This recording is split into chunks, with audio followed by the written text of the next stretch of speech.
We are separated, unlike our previous generations were, from something giving up its life for us. And I know that my grandfather lived on the family farm, and they knew the smell of a chicken's head being cut off, and of it being cooked and plucked in the kitchen. And they knew what it was when a steer had to give its life. The steer, which had a name, no longer was in the herd because it had to be butchered. So when they ate beef, they knew that they'd lost a steer. And when they ate chicken, they knew that a chicken had to give its life. We're separated from that.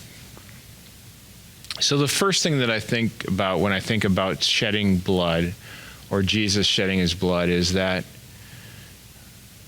the shedding of blood requires the loss of life.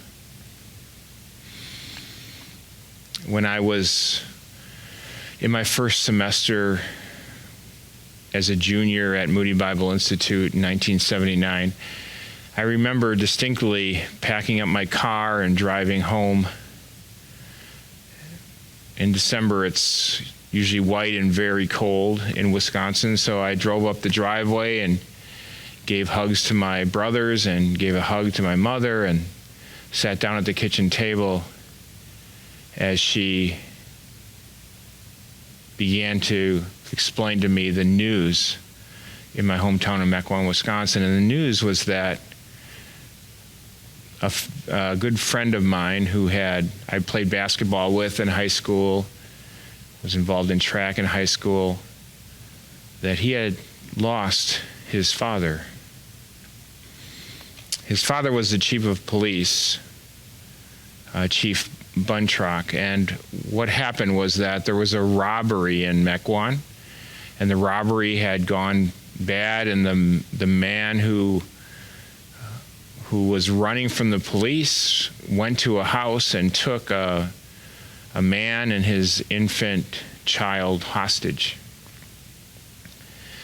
And finally, they were cornered, and the chief of police, Chief Buntrock, arranged for a swap so that the man and his infant baby would be freed, and then he would be taken hostage. And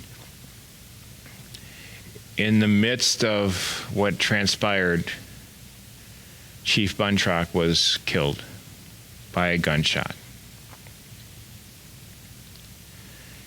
It was the first time when I really came face to face with something that was tangible, something I could touch, a life that was lost that affected someone who I knew.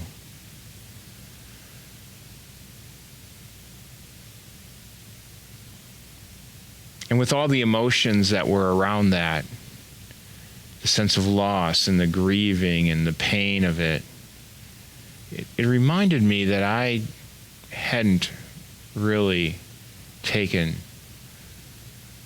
the sacrifice of Jesus seriously.